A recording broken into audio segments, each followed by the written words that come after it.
Parlons Église est le podcast qui permet aux enfants de Dieu de parler de sujets tabous, de sujets qui fâchent et de sujets méprisés dans nos églises, en toute liberté, en toute simplicité, mais surtout en tout anonymat. Parlons Église n'est pas mon podcast, ni ton podcast, c'est notre podcast.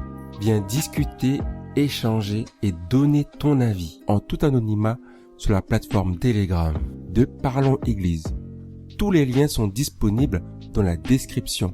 N'oublie pas que tu peux venir donner tes sujets en DM sur le compte Insta Parlons Église, tout attaché, ou par mail parlonséglise@gmail.com. Maintenant, Parlons Église.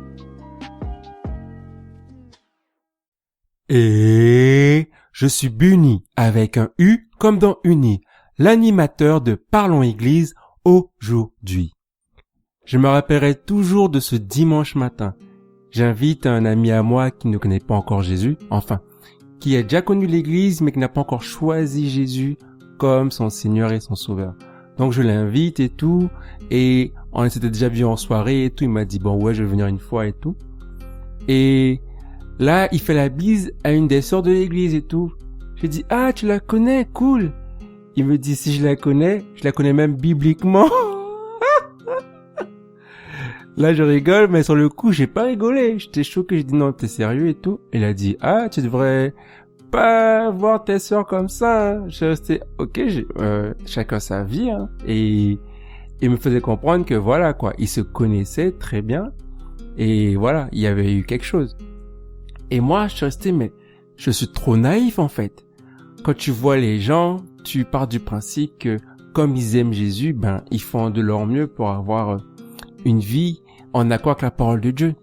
Et en fait, je crois aussi que je suis tellement naïf parce que plus j'avance, plus je vois que la minorité en fait sont les gens qui tiennent. Et la majorité sont les gens qui ont une vie sexuelle même étant célibataires. On m'a fait comprendre que quand tu as déjà eu un parcours dans le monde, c'est difficile de t'arrêter même quand tu es à l'église et que même si tu as Jésus, ben ça prend du temps. Je suis d'accord, vraiment, je suis pas là pour juger qui que ce soit ou quoi que ce soit.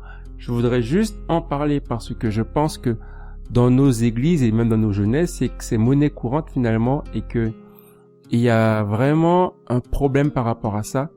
Et j'avais vu une psychologue américaine qui disait que beaucoup de jeunes des églises, en fait, ils rentrent dans une vie sexuelle active parce qu'ils n'ont personne avec qui en parler, même pas leurs parents, même pas un leader, et que ce qui serait possible, ce qui aiderait ces jeunes-là, c'est de pouvoir en discuter dans des cercles où ils seraient pas jugés d'avoir de telles pensées ou d'avoir un tel parcours, parce que souvent, ce qui se passe, c'est qu'il y a la curiosité qui donne envie d'aller voir, surtout quand nos camarades, nos amis nous disent tout le temps « Ouais, c'est génial, tu devrais essayer ». Et c'est aussi vrai pour les filles que pour les gars. Et je me rappellerai toujours de ce moment parce que je suis là, mais en fait, je la connais, mais finalement, je ne la connais pas. Et j'ai eu d'autres histoires comme ça, avec d'autres sœurs, et les frères, oh là là là là, mais les frères, c'était chaud, bouillant. Une histoire très concrète, il y avait un gars que je connaissais de l'église et tout, et du jour au lendemain, on apprend qu'il va se marier. Et là, mais tu te dis, mais il était toujours avec nous, c'est quoi cette histoire? Et il va se marier parce qu'il est déjà papa depuis 9 mois. On est là, waouh! Et il entretenait des relations dans l'église avec différentes filles de l'église. J'étais abasourdi parce que vraiment, je cherche toujours à voir le meilleur dans mes frères et sœurs, toujours à voir parce que on n'est pas là pour soupçonner le mal, mais je pense sincèrement que comme il n'y a pas cette liberté de discuter, d'échanger, eh bien les gens ils ont un comportement qui ne permet pas de les aider à rester ancrés à la parole et à vivre une vie en accord avec la parole. Parce que aussi on n'arrive pas à mettre en avant le fait que c'est quelque chose de bien, quelque chose de cool de rester abstinent. C'est quelque chose de cool de vivre pour la parole de Dieu. Et ça, je trouve ça dommage. Et les gens, ils préfèrent se cacher, avoir leur vie.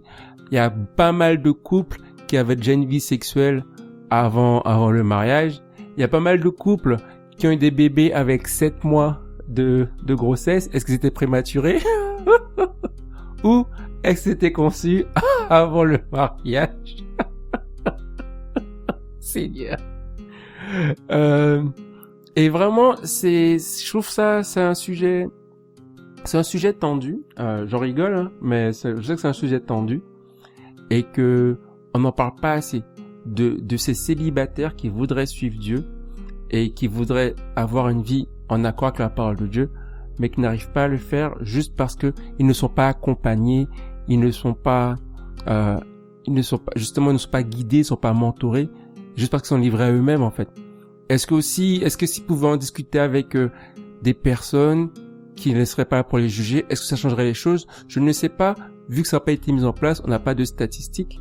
Ce que je sais en tout cas, c'est que dans nos jeunesses et dans nos églises, les gens ils vivent leur vie sexuelle en tant que célibataires. Oh, il y a encore cette histoire d'un pasteur qui savait que l'un de ses leaders de louange était marié et avait une relation avec l'une de ses choristes, et au lieu d'arrêter le leader, de discuter avec lui, il disait non, il faut qu'il continue parce que quand il fait la louange, des vies sont sauvées, en fait, des vies viennent à Christ. Et en fait, il a préféré voir le don avant la personne, quitte à détruire son mariage et à détruire la choriste, parce que je connais pas la suite de l'histoire, mais qui dit qu'il va se marier avec la choriste après ou qu'il va divorcer, et ainsi de suite, en fait. Toutes ces histoires qu'on connaît dans nos églises qui sont pas très belles du tout, avec des pasteurs qui sont impliqués, avec des leaders qui sont impliqués, mais surtout que on n'en parle pas, en fait. C'est juste, on est là pour regarder, juger, dire ils auraient pas dû, discipline, on les met dehors, mais au moment on leur dit comment faire autrement, comment vivre pour Dieu avec joie, avec fierté, et comment rester abstinent, parce que c'est un péché comme un autre, en fait. C'est comme mentir. Après, il y a des effets qui sont visibles et des effets qui sont invisibles. Les effets visibles, c'est que la fille peut tomber enceinte. Et que les effets invisibles, c'est que il peut y avoir des liens qui sont créés au niveau spirituel.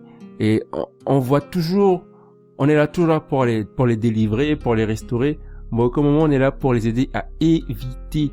Parce que je sais qu'il y a des péchés qu'on ne peut pas forcément maîtriser. Et moi, je pars du principe que lorsque c'est clairement interdit, on devrait vraiment mettre la priorité pour ne pas tomber dedans, en fait. Et je sais que c'est pas quelque chose de facile à faire, mais il faut, pour moi en tout cas, je pense comme la psychologue, si au moins on pouvait avoir ces groupes de parole, ces groupes de discussion pour parler de ce genre de choses qui finalement, qui détruisent nos églises de l'intérieur, parce que il y a les comportements non abstinents, mais il y a tout ce qui est lié à la pornographie, à tout ça, parce que aujourd'hui on parle beaucoup des hommes, mais de plus en plus de femmes sont dedans. Et on se rend pas compte, en fait, de combien ça affecte notre communauté. Et juste, on est là, on laisse faire, quoi. Alors, c'était vraiment pour lancer le sujet, pour voir ce que toi tu en penses. Parce que personnellement, je pense qu'ensemble, on peut passer de la conversation à la transformation. L'épisode d'aujourd'hui a lancé la conversation. Viens la continuer en tout anonymat sur la plateforme Telegram de Parlons Église. Si tu penses qu'il peut intéresser d'autres enfants de Dieu, partage-le autour de toi. Sois béni et à la prochaine conversation de Parlons Église.